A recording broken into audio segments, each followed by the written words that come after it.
Hello, Internet. It's time for a Wednesday's serial. I'm just gonna run through this Rebirth issue because it's the hot book of the summer that's just making it too warm in here to, be wearing a shirt. So, um, like I said, I'm assuming you picked this up or read it by now. If you haven't, I'm just running through it with my thoughts because I figure we should all have a conversation. So here we go. There you go. First of all, the new logo, I don't know.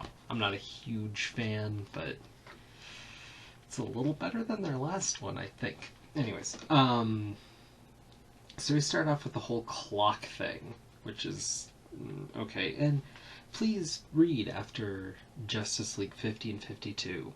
I don't read either of those books, so I guess that's important. That's annoying. Okay, but we get into it, and Superman is MIA. I mean, apparently we find out later that something did happen with Doomsday. I don't know, that's weird. Especially because they had Doomsday as more of a thing in the New 52. I haven't read it, but I saw the covers, that's... I don't know, that's weird. But we have Batman in his new costume, and he's bitching about there being 3 Jokers or something. What? Because the chair told him. I often have long conversations with my Wednesday's Ottoman right here, and what the like, how does that work with the Batman run I read, that there's 3 Jokers? That might need to explain how he's got his face back, but if they're going to do that, they have to have one without the face, right? And so, what? Okay. But then we get all this Flash backlog and Wally West. Don't get me wrong, I like Wally West, but him running around as the Kid Flash, no wonder nobody remembers him. I didn't remember he was Kid Flash for a minute there. It's like, oh yeah, why? Why is he running around like Kid Flash? This is dumb. This is dumb. And that just goes on, and there's this really old guy, and it's like, oh, JSA, I guess they're old and forgotten because there's not going to be a book of them, so who cares? And then there's a Legionnaire reference, but I guess, again, who cares? There's no book. And then they play with the Atom lineage and they talk to each other. Okay. And then they play with the Blue Beetle lineage. Okay, but they're together now. And there's a new Ted Kord who has a modern pompadour and is not Ted Kord by my approximation anyway. Yeah. So they just kind of keep going, and then people being sad about Superman, and this is the only Wonder Woman we get of the Trinity, one of the biggest characters, and she's just kind of not important. Okay. So whatever, a little bit about Aquaman set up. And then we get into this whole bit that we're finally getting. So what they're saying is because of Flashpoint, the DC universe we had that was better. And this is the weird meta-narrative bit that they're putting in. They're basically saying something was lost. Something, ergo, was better before the New 52. And now we're going to try to reclaim it, but we can't do it without having it cataclysm again. So, what does that say? Like, all these relationships were lost, but we're trying to get it back. But we know when we get it back, we have less. So, what? I don't understand what they're trying to say here. And they have this whole bit with the Flashes, and that's supposed to be a thing. I'm sure that'll be important, but who cares? Because Wally West is Kid Flash, which sucks any ability for me to care.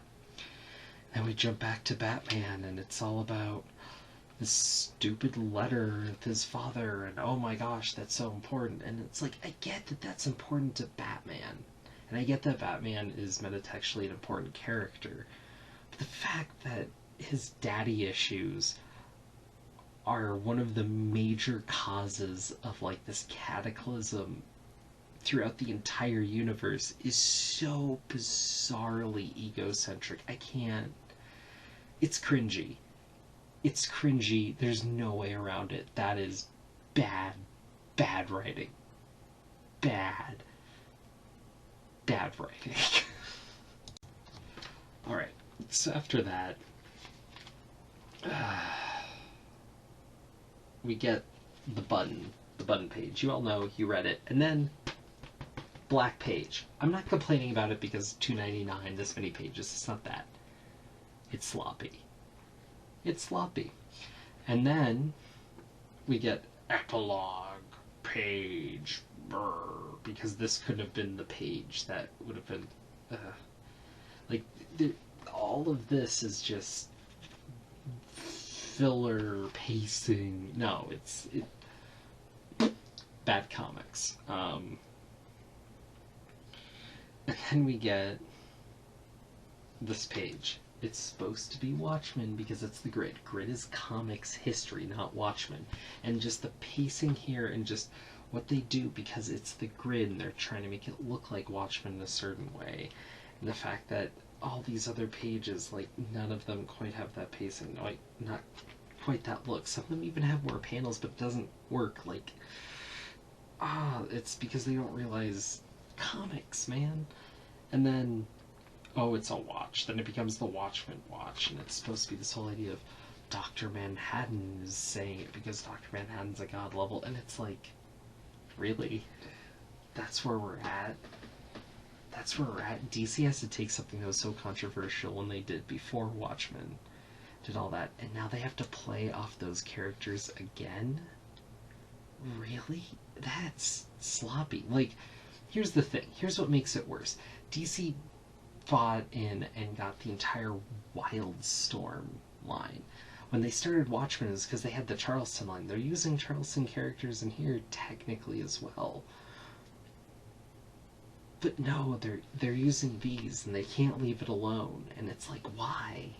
Why can't you just take any good Wildstorm character on this level or any good Charleston character on this level? Because Dr. Manhattan really, Captain Atom in a way. And there's ways to play this, but instead of being creative, and frankly, if they wanted to do an anagram of Dr. Manhattan, kind of spin it and make it new, why not?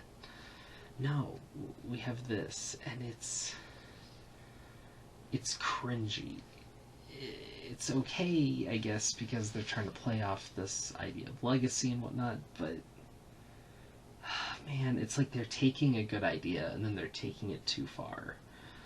And I don't know, this doesn't bode well for me. The good news is that these kinds of comics with the big events and the big ideals have very little to do with like on the ground comics, if you will, the actual month to month stuff that we're gonna read.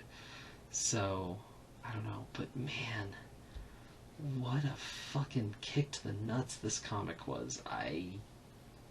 This is why it's so hard to read the mainstream stuff anymore, because they can't not do this.